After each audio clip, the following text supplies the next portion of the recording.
A Freira no Subterrâneo. Autor anónimo, traduzido por Camilo Castelo Branco. Lido por Cristina Luís. Capítulo 8. As Núpcias Celestiais. De repente, fez-se profunda escuridão no recinto. As freiras apanharam às apalpadelas os vestidos dispersos. Algumas gemiam e bastantes não tinham força que as levantasse. Santa Ângela desmaiara na cruz. 3 religiosas foram então desapertá-la destramente das golilhas que a acorrentavam ao madeiro. Caiu-lhes inerte nos braços o corpo da menina.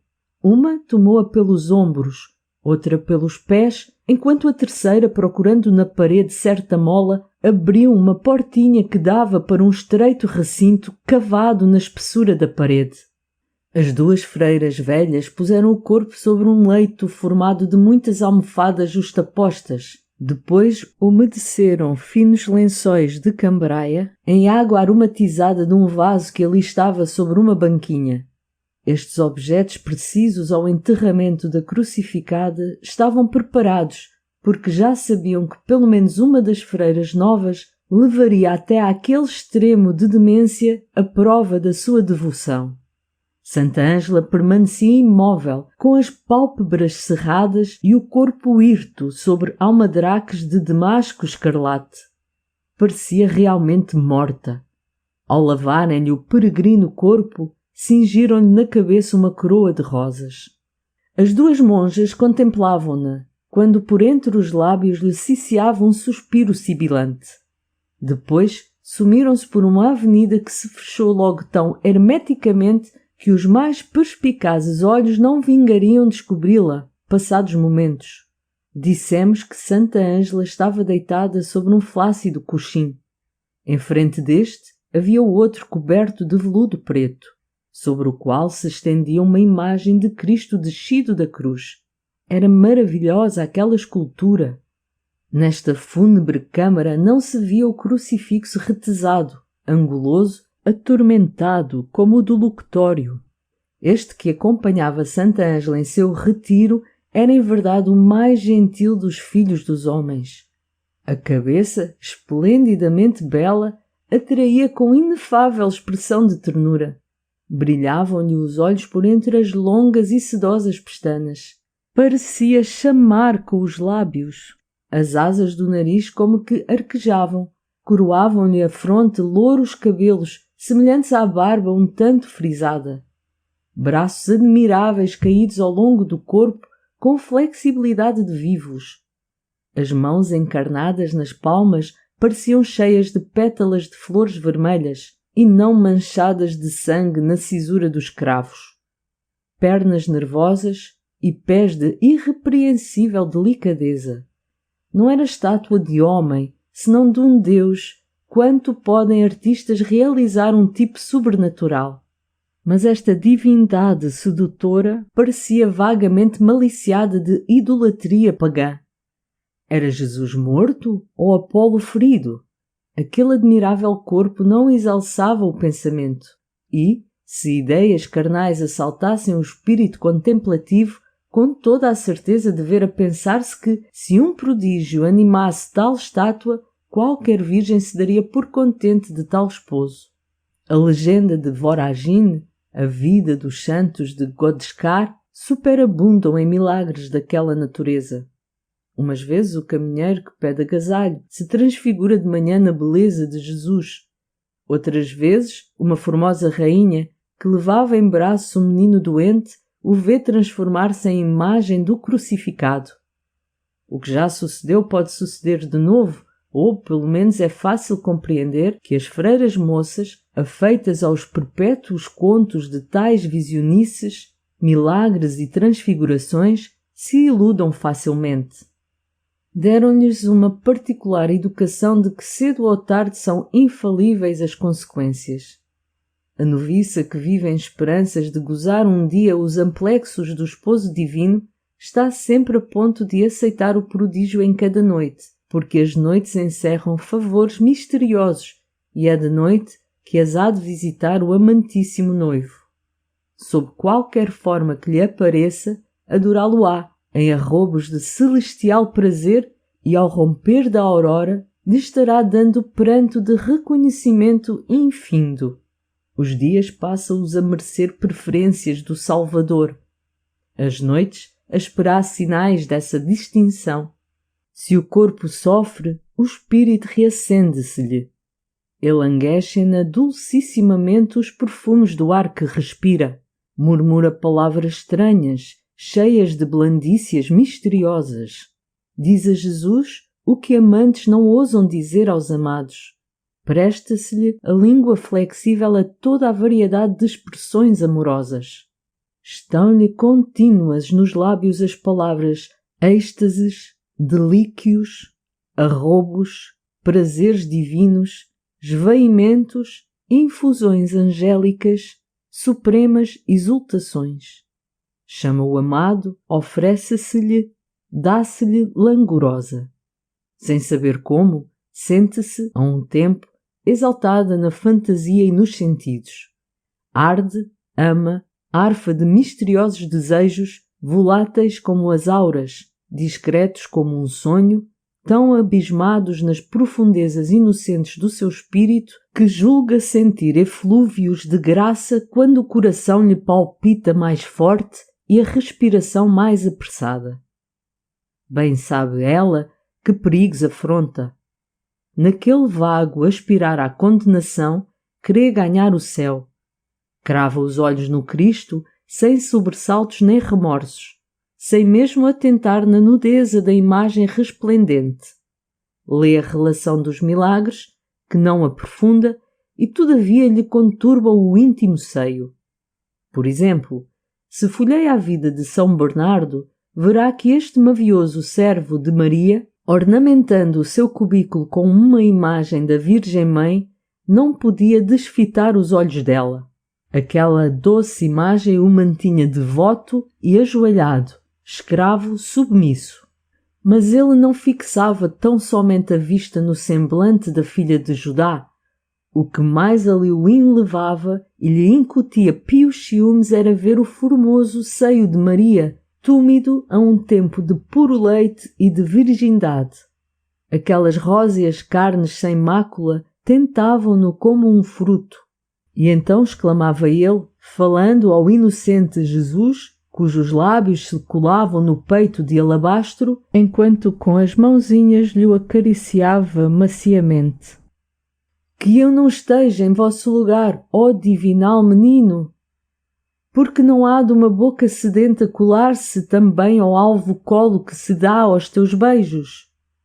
E um dia, lá vem contado o caso na vida dos santos, a Virgem, depondo no chão a criança e arregaçando amplamente o seu manto de púrpura, permitiu que Bernardo se descedentasse na taça onde a criança auria a vida. Não há comentários para semelhante parvoíce. Sirva-nos ela unicamente como justificação do parecer que temos acerca dos ensinamentos especiais que recebe uma freira. O que fazem é nortear dos sentidos para outro porto e prometerem-lhe de procedência celeste sensações privilegiadamente terreais. Quanto mais a queimam desejos, mais ela julga que Deus a chama à vida contemplativa. E acontece logo que as macerações a deleitam, cuidando que conquista a preferência à custa de torturas. Imola-se, mas espera ser recompensada. É uma virgem que arde em desejos de perder misticamente a sua virgindade. Não se acham perdidos os sentidos nela? Deslocados? Sim. O clarão do relâmpago talvez lhe mostrasse a natureza em toda a sua verdade. E então aconteceria que ela, antes de se ver caída, não soubesse perceber como se fez a transição invencível de um sentimento para outro. Santa Ângela era um modelo consumado da freira juvenil, ardente, amorosa, bela, ébria do amor divino que ultrapassa o ideal. Para ser correspondida em tal ternura, vimos que nenhuma dor a retinha sem excetuar os tormentos da cruz. Ei-la, pois, imóvel sempre, ebúrnea como as esculturas, com o marfim de suas carnes ressaltando do fundo escarlate dos estofos. Bruxeleava apenas na câmara uma luz pálida. Caçolas aromáticas vaporavam lentamente. e uma neblina de fragante fumo condensavam o véu diáfano. O Cristo, imóvel também, estirava sobre o almadraque negro. No seio da menina arfavam suspiros. Entreabriram-se-lhe as pálpebras, expediu um grito e fechou os olhos. O que ela divisara figurou-se-lhe visão, atribuindo a delíquo o aparecimento daquela imagem. O Salvador, em cuja paixão dolorosa ela tinha parte, chamou-a para o seu túmulo, dando-lhe também parte nele, de sorte que, corrido algum tempo, ressuscitariam juntos. Senhor, Senhor, balbuciou ela, e então, voz aérea, como murmúrio de brisa, ciciou-lhe ao ouvido. Não és deste mundo, querida. Nesta noite de martírio e glória, ser-te-ão revelados os segredos do paraíso. Vais compartir nas inefáveis delícias que eu liberalizo aos que me amam. Ó Virgem discreta, a tua lâmpada está cheia de óleo. Vem. Santa Ângela levantou-se, mas tomada de indefinível torpor, caiu exclamando: Leva-me, Jesus, leva-me. Esquece o mundo, cerra os teus olhos carnais, abre os da alma, deixa a casa de teu pai, entra no jardim do rei e nas adegas misteriosos onde te embriagarás com o vinho de Engadi. Entrega-te a esse divino quebranto que toda te enlanguece. Despenha-te cegamente no abismo do amor. Transpõe montes e vales em busca do amado e cuidem o atrair a ti com as mais suaves palavras da tua prece. E Santa Ângela respondeu: Que belo és, meu querido, que belo és! O meu amado desceu a colher lírios do meu jardim. Sou sua. E a voz seráfica replicou: Teu seio é mais alvo que os cordeirinhos e o teu perfume recende ao cinamomo.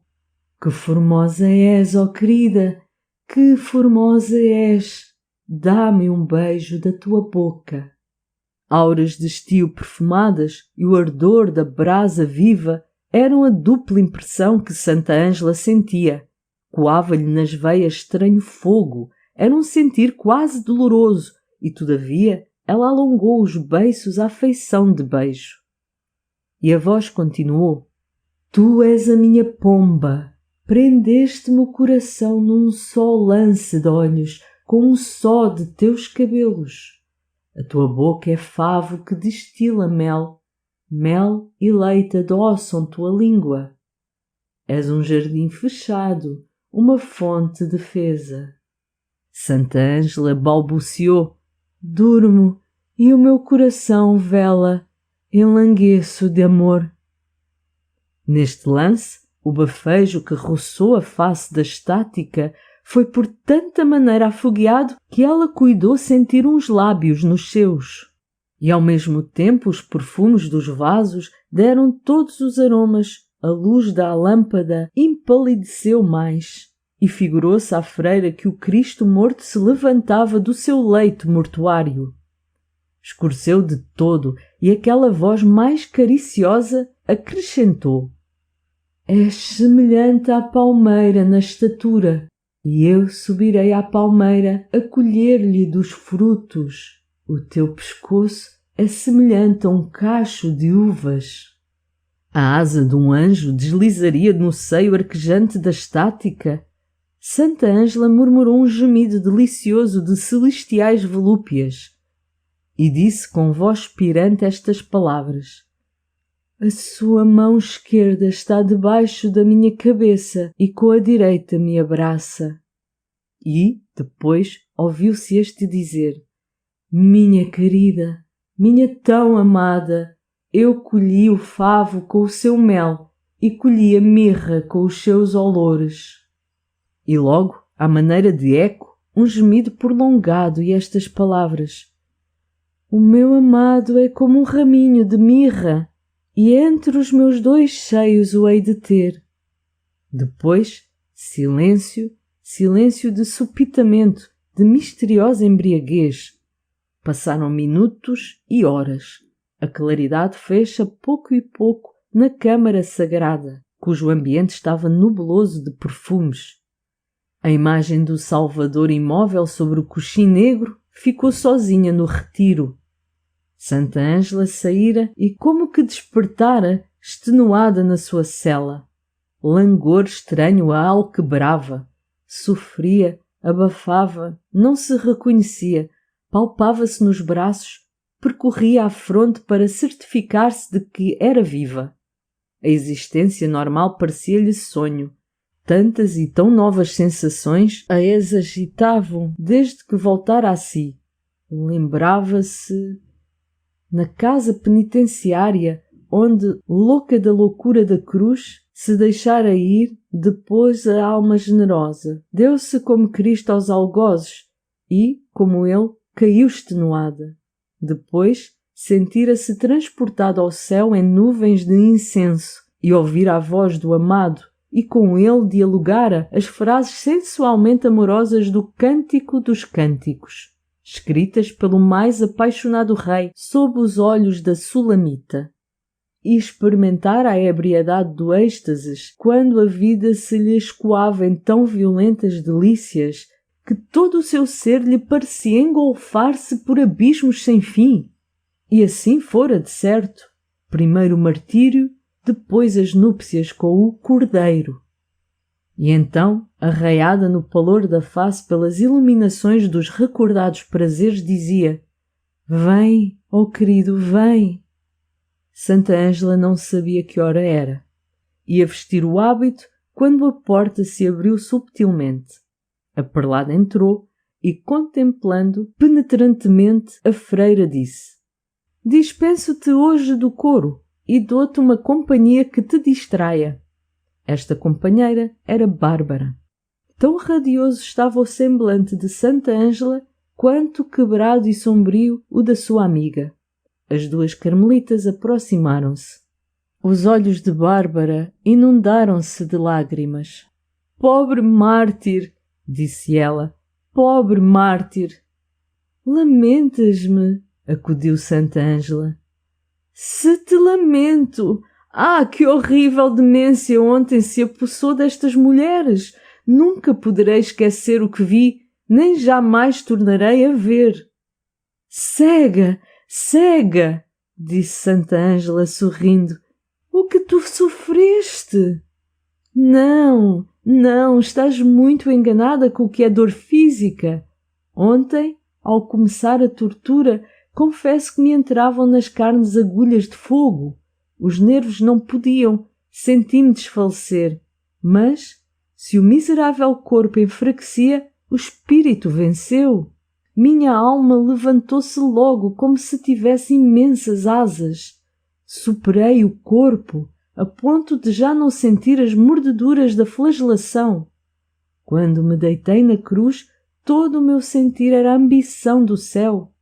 Parecia-me vê-lo abrir-se e que o Salvador me dizia: Irás hoje comigo ao paraíso. Santa Ângela, cuja voz se elevara gradualmente, disse em ar de segredo: E o Cristo me prometeu que... Que?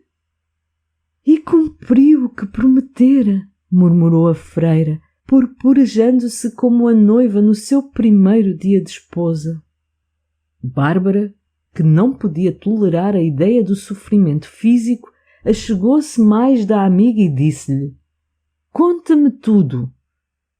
Não sei se deva. A Escritura diz: a beleza da filha do rei é toda íntima e não deve revelar-se o segredo do rei.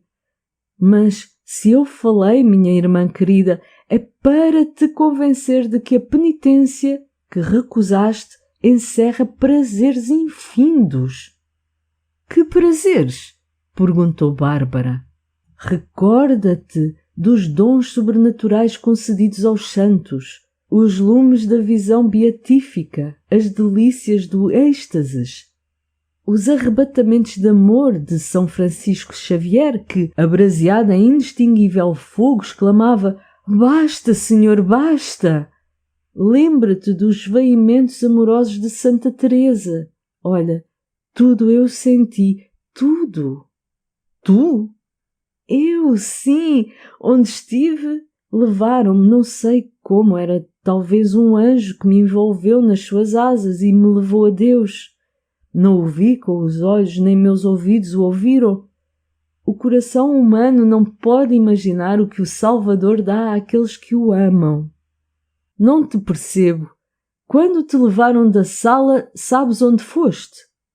Para aqui, de certo. Bárbara acenou negativamente.